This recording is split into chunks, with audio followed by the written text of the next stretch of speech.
Почитувани слушатели на Македонското радио, Радио Скопје, со нас во студиото е Анета Крстевска, главен економист на Народна банка. Добар ден и ви благодарам што сте денешен гостин. Добар ден, поздрав до вашите слушатели и благодарам за поканата. Денешната тема на која што би сакала да поразговараме е финансиската писменост во Македонија и едукација, и би сакала да објасниме во потесен и поширок контекст. Да, под финансиска писменост се подразбира с располагање со одредени знаења во областа на финансиите, кои што вклучуваат познавање на основните финансиски поими и финансиски концепти. Сите овие знаења кај поединецот овозможуваат носење на правилни одлуки во доменот на финансиските производи и услуги. Сите знаеме дека во денешни услови се соочуваме со бројни финансиски производи и услуги кои што ги нудат финансиските институции, и сите ние треба да имаме одредено ниво на знаења за да извршиме соодветен избор на финансиски производи и услуги. Со други зборови, финансиската писменост најдобро се одразува во доменот на управување со личните финанси. И каква е состојбата во Македонија според вас? Во нашата земја мерење на финансиската писменост е извршено во 2019 година од страна на Меѓународната мрежа за финансиска едукација при ОЕЦД, и резултатите се објавени во 2020 година. Според овие резултати станува збор за финансиска писменост на возрасно население. Кај нас населението има 56% од можните бодови. За споредба, просекот во регионот е сличен, изнесува негде околу 58%, додека на ниво на ОЕЦД, значи развиените земји, во принцип имаат повеќе, негде 65-66% од можните бодови.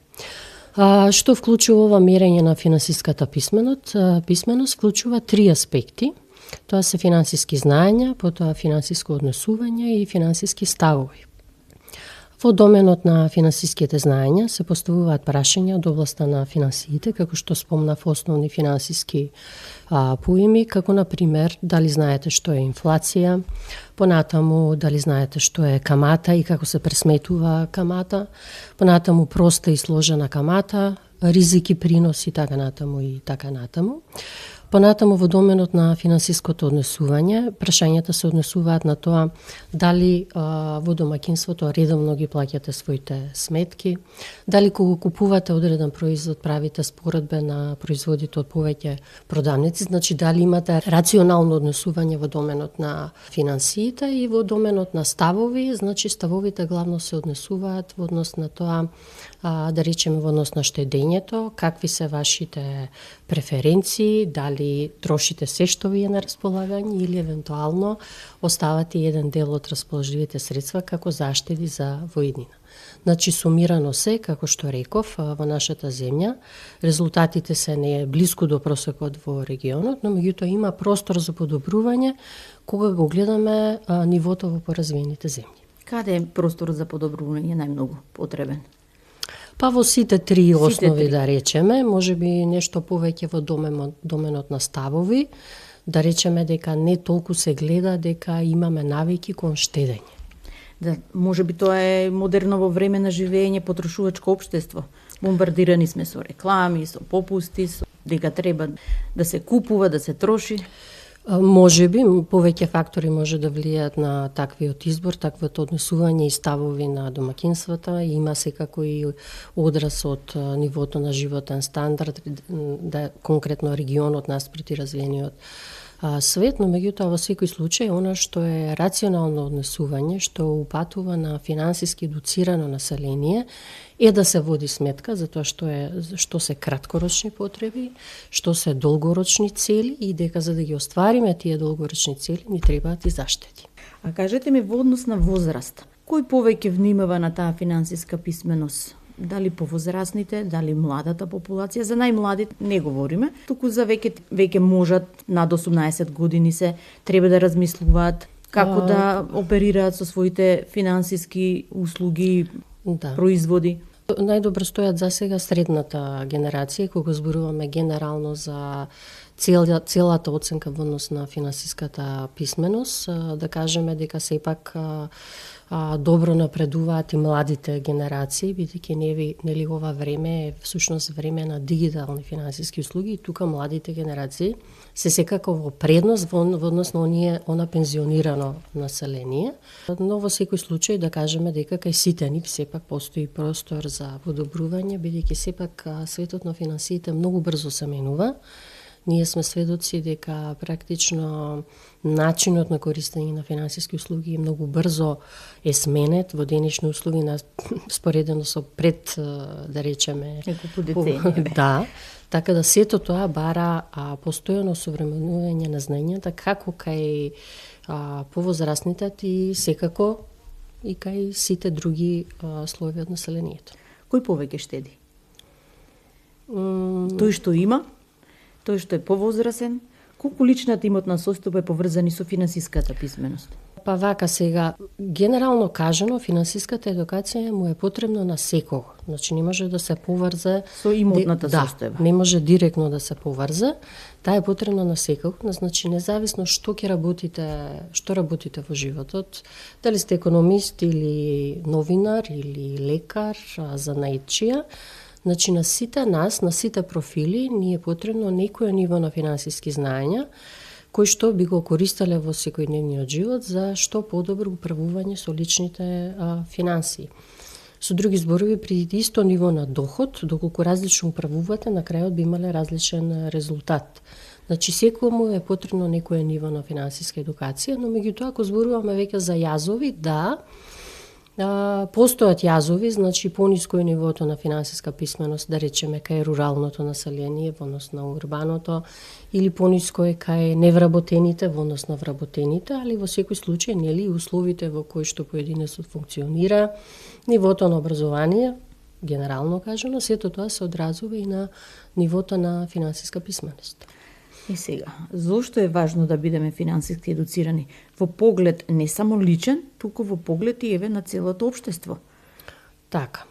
Во однос, прво да го разгледаме индивидуалниот аспект. Така. Значи, веќе ги спомнав, управувањето со личните финансии е тука главен аспект во доменот на финансиската писменост. Што тоа подразбира? Значи, се поаѓа практично од основни познавања во однос на домашниот буџет, значи разгледување на соодносот на приходи наспроти трошоци, на времено подмирување на расходите, понатаму планирање на одреден износ на заштеди за ненадејни, неочекувани потреби, тоа е така наречен фонд за итни ситуации. Не дај Боже што би рекле во народ. Да, за секој случај да имате пари на страна.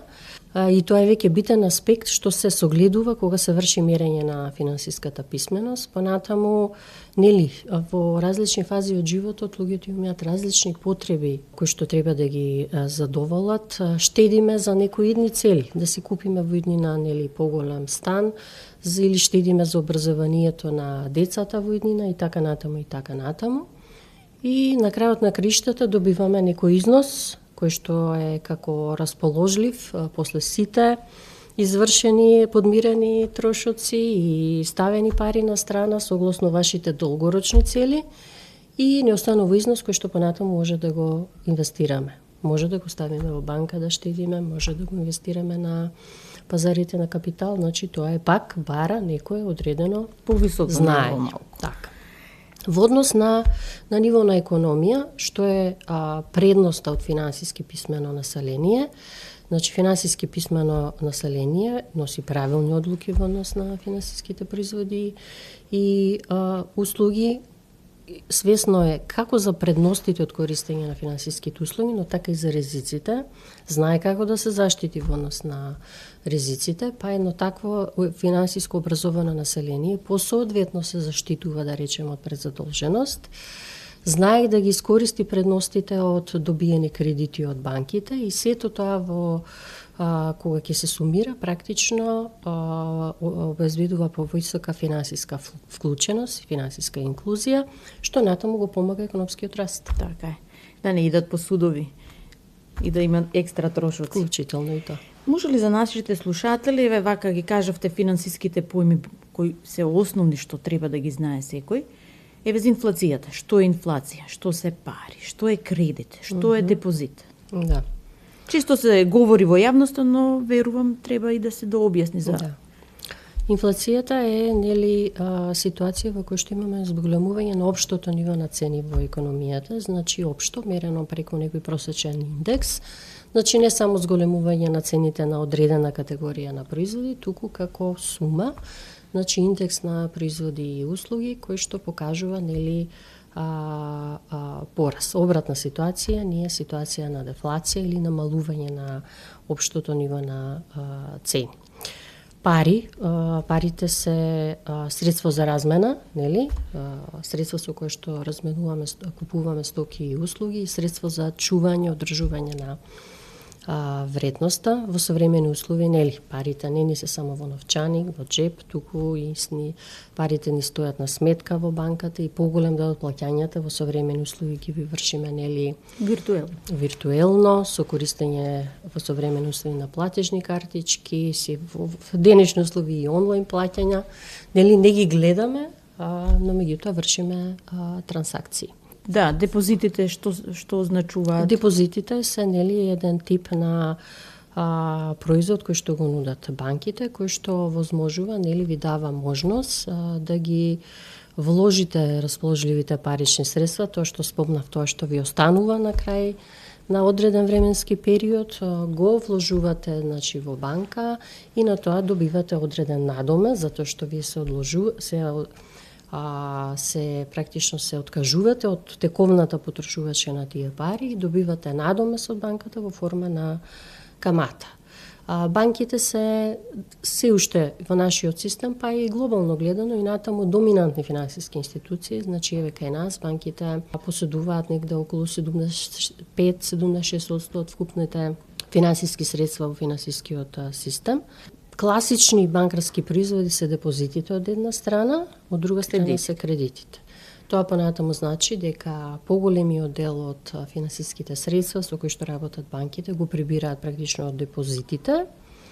Од тие што имаат вишок на средства, практично се пласирани кај банките. Банката прави еден фонд на средства од кои што понатаму одобрува кредити на другите субјекти, лица во економијата, кои што во одредено време пак имаат кусок на средства, а им се потребни за некоја намена. И секако повторно банката тоа го прави на тој начин што во случајов наплаќа камата, која што нејзи е приход и практично каматата на кредитите е повисока отколку каматата на депозитите и тоа го прави. Да, тоа го прави практично и профитот за банкарскиот сектор. Во современи услови и ние веќе имаме една разновидна финансиска структура на финансиски институции. Се осовременува, се развива финансискиот систем. Така да, можеме да ги спомнеме тука приватните пензиски фондови, кои што се многу битни, пак е тоа дека и денес во денешни услови еден вид штедење за воиднина, приход што ќе би го добиле подоцна, приватните фондови нудат таква можност, доколку издвоите денес, вие воиднина би имале поголема пензија отколку само тоа што би го добиле од државниот пензиски фонд. Осигурителните друштва нудат различни видови на осигурителни производи, со кои што вие се осигурувате од ризик, значи можност за надомесна штета, доколку се случи. Пак на некој начин размислувате за ситуација во еднината, некоја ситуација која што може да се случи како ризична ситуација.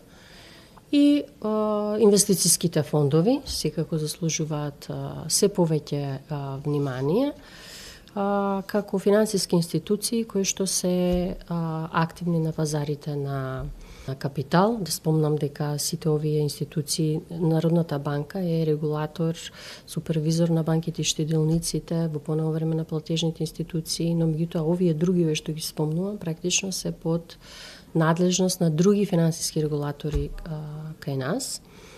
Значи, инвестициските фондови нудат дополнителна можност, да речеме, за инвеститори кои што би сакале да го диверсифицираат своето портфолио и кон пазарите на капитал и еден дел да има можност да се вложи во хартии од вредност, било тоа да се акции или обврзници, значи натаму имаме дополнителни разгранување дополнителни производи што бара дополнителна финансиска писменост. И тој дел се повеќе се разгранува и можеме да кажеме дека се повеќе се зголемува и интересот кај граѓаните.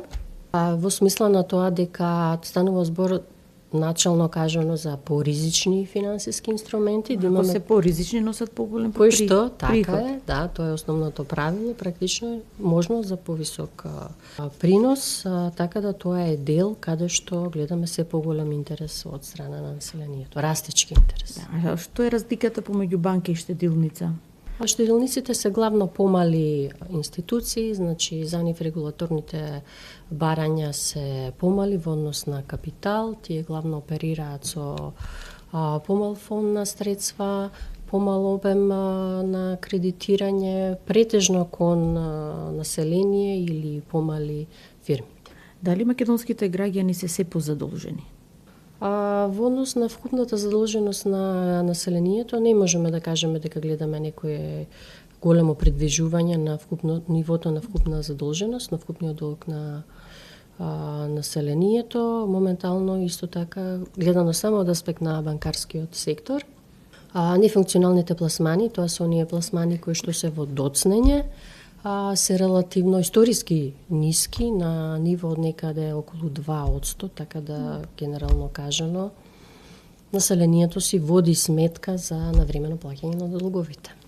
Така сега. Кога да почнеме со едукација? Дали родителите имаат значајна улога во делот на раната едукација на децата? Што значи финансиски да бидат подковани, така да кажеме, за да знаат за воиднина? Или пак тука училиштата, образовните центри, па и институциите да се вклучат во тој домен? Препораката од меѓународните институции е дека со финансиска едукација треба да се почне порано, од рана возраст, и бидејќи знаете многу од овие аспекти, однос кон парите, кон штедењето, здрави навики, кон рационално расудување во однос на трошење и штедење, сето тоа се аспекти кои што се стекнуваат во семејството. И семејната средина е многу важна од тој аспект за стекнување на здравни навики во однос на парите и штедењето. Така да ние кога правиме анкети на ученици, тоа го согледуваме, значи првиот извор од каде што тие добиваат вакви сознанија се сепак семејството, семејната средина, потоа доаѓа образованието, додека ние другите, регулаторите или приватните финансиски институции сме следни и ние го помагаме процесот. Но меѓутоа семејството и потоа образовниот систем се клучни. Во однос на образовниот систем, да спомнам дека Народната банка заедно со другите финансиски регулатори имаме стратегија во однос на финансиската едукација и инклузија. Всушност првата стратегија веќе е истечена до 25 и сега работиме на втора стратегија, така да ние сме во контакт и со Министерството за образование и наука, Бирото за развој на образование, така да го следиме и процесот на третманот на финансиското образование во формалниот образовен систем, бидејќи ние им држиме предавање, но сето тоа е неформално образование. Така да засега финансиската писменост е делумно присутна во различни предмети и од основно и од средно образование, а во последно време има посебни предмети кои што се посветени на финансиска едукација, но меѓутоа како изборни предмети. Значи не како задолжителен. Се уште не е присутна како задолжителен предмет, но се надеваме дека еве и процесот на соработка во рамки на стратегијата во иднина ќе допринесе да биде во формалното образование. Да, како би посветиле внимание на овие финансиски знаења уште во образовниот процес. Так. Имаме нови технологии, постојан развој на финансиските услуги. Младите нормално сакаат, еве мобилни апликации има, почитуваат повеќе да немаат контакт со на шалтер, сакаат сето тоа брзо и едноставно да го направат. Колку тоа бара и финансиска подготвеност на институциите, но и од младите да бидат подковани, тоа сето да го прифатат. Така е, значи веќе сме во ера на дигитални користење на дигитални финансиски услуги, сето тоа бара значи повеќе предуслови, пред се користење на интернет, нели? Поседување на посебни вештини, спомна веќе тука младите се во некоја предност, кај повозрастните тоа малце потешко, зависно колку се склони да допрва да учат околу новите технологии и бара познавање и заштита од ризиците кои што пак може да се појават. Така, значи дигиталните финансиски услуги факт е дека нудат многу предности, значи многу работи може да завршите од дома, се да си платите и да си купите во основа, но меѓутоа факт е дека и постојат многу аспекти на кои што треба да се внимава. Како заштита на личните податоци? Меѓу другото, ние во тој поглед, значи и банките имаат се пострикна регулатива, како и тие да се оспособат да воспостават механизми за заштита како на институцијата, така и на нивните клиенти. Јас тука еве да ги спомнам, ние постојано и преку разни едукативни материјали, и ние и банките, и Народна банка и банките, упатуваме постојано на апели да се внимава во однос на така наречените фишинг пораки. Тоа се оние пораки кога нели ве упатуваат дека сте направиле некоја набавка, нарачката ви е стигната, кликнете на линкот и уплатете. Значи, треба да се внимава. Особено кога веќе не знаете дека немате таква нарачка, иако се случуваат грешки дури во такви ситуации. Значи, и ние тука даваме доста совети, внимавајте, значи не отварајте на сите секакви линкови, заштитете ги вашите сметки. Проверете во банката на крајот на криштата, доколку дојде нешто што ви е сомнително, можете да се јавите и проверете дали банката ви го испратила тоа.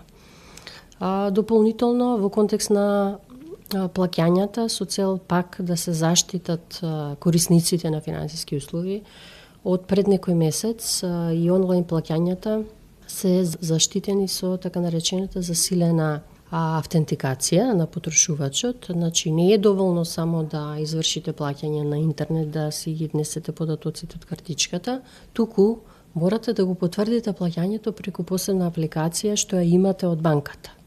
Тоа е задолжително кај сите банки. Задолжително, да, кај сите банки. Апликацијата може да се разликува од банка до банка, но меѓутоа онлайн плаќањата мора да бидат со засилена автентикација. И сето тоа, како што и вие рековте, бара финанси, време и едукација, пак да ги разбирате сите тие аспекти. Како одговорно да трошиме и да штедиме? Веќе спомнавме дека многу се битни аспектите уште од рана возраст кој што ги истакнуваме. Мислам дека оние аспекти на одговорно трошење наспроти штедење се учат, значи, уште во семејството, во смисла на тоа дека треба да се разликува што е итна потреба и што мора да се купи денес, а што може да го ставиме за подоцна и што е нешто што не ви е неопходно, наспроти нешто што е луксус. Јасно ми е дека некогаш, особено на помладите, тоа тешко да им се објасни, но меѓутоа, нели, треба да се разговара на такви теми, бидејќи нели сето тоа понатаму се одразува на финансиската состојба во семејството, на вашите долгорочни цели и така натаму. Паметно трошење и штедење. Пак аспекти кои што се поврзани со рационално однесување, со планирање на финансиските средства, издвојување на приоритети, правење на буџет, значи во и искуствата што ние ги се огледуваме, значи буквално се упатува на правење на семеен буџет на ниво на месец, на ниво на квартал. Тоа е нешто што веројатно и тешко да се обезбеди во реални услови, но меѓутоа некое барем грубо планирање на расположливите финансиски средства, наспроти целите што ги имате, наспроти евентуални неочекувани итни потреби што ги спомнавме, мора да има, било да станува збор нели за семејство, како што тоа треба да постои на ниво на институција. Значи, таков еден пристап еден сериозен пристап кон планирање на личните финансии, би требало да даде добри резултати во однос на расположливите финансиски средства и понатаму, тоа што веќе го спомнав, следен чекор е ако веќе имате вишок на финансиски средства, тогаш треба да се размислува како би ги вложиле, на кој начин ви е исплатливо, на кој начин ви одговара на вашиот профил на карактер, во смисла некои сме повеќе го прифаќаме ризикот, на повисоко ниво на ризик, некои имаме аверзија кон ризик, значи и зависно од тоа бирате финансиска опција која што најмногу ви одговара за вашите расположливи финансиски средства. Дали тука па има одредени луѓе кои што велат, не сум доволно финансиски поткован, едуциран, ќе си земам личен банкар или инвестициски брокер, а имам средства кои што сакам да ги вложам. Дали тоа е исправно? Пак лична одлука, нели, а факт е дека како што спомна, финансискиот систем се осовременува, да. Тоа е веќе прашање на личен избор и банките ќе ви понудат такви услуги, инвестициските фондови, веројатно. Значи имаат веќе и такви услуги кои што ви се ставаат на располагање да ви дадат совети, финансиски консалтинг. Совети во однос на тоа како подобро да управувате со расположливите финансиски средства. Се разбира, тоа не оди без надомест и тука е веќе, нели, моментот на лична одлука. Так. И сега, кои информации треба да ги бараме од банките кога земаме кредит? Често поставувано прашање кај населението. Да, и често поставувано прашање, но меѓутоа и повторно се уште недоволно, иако и многу сме пишувале и ние, и доста се дискутира. Народната банка од последниве години ги следи и поплаките што доаѓаат од потрошувачите кон банките само. Вие сте меѓу другото и регулаторно тело. Да.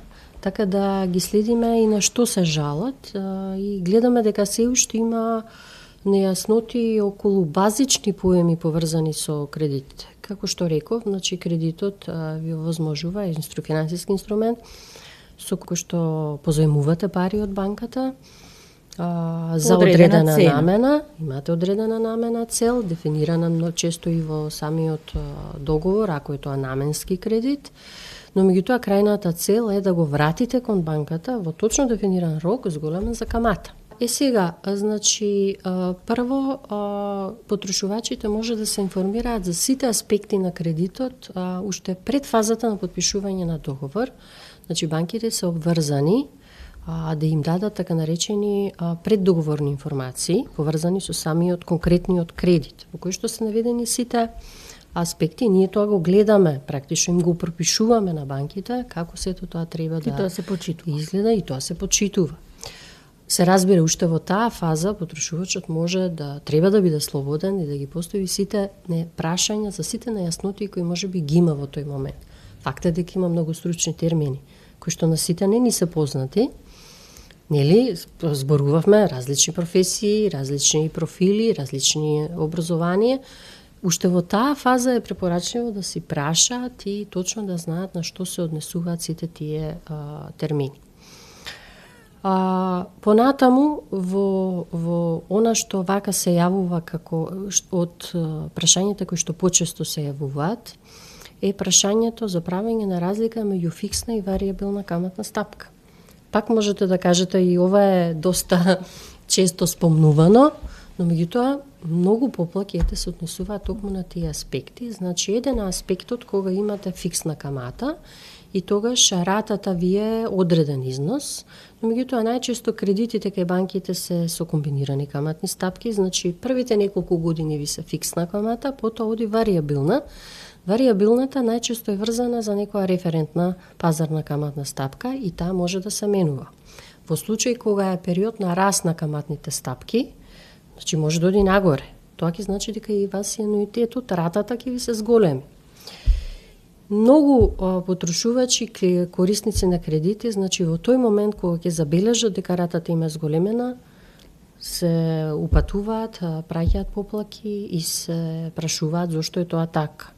Во најголем број на случаи одговорот е во договорот, но меѓутоа факт е дека тоа нив не им било јасно во моментот на подпишување на договорот. Така да тие аспекти ние веќе имаме веќе подзаконски акти кои што дефинираат фер и транспарентен однос и на банките кон потрошувачите.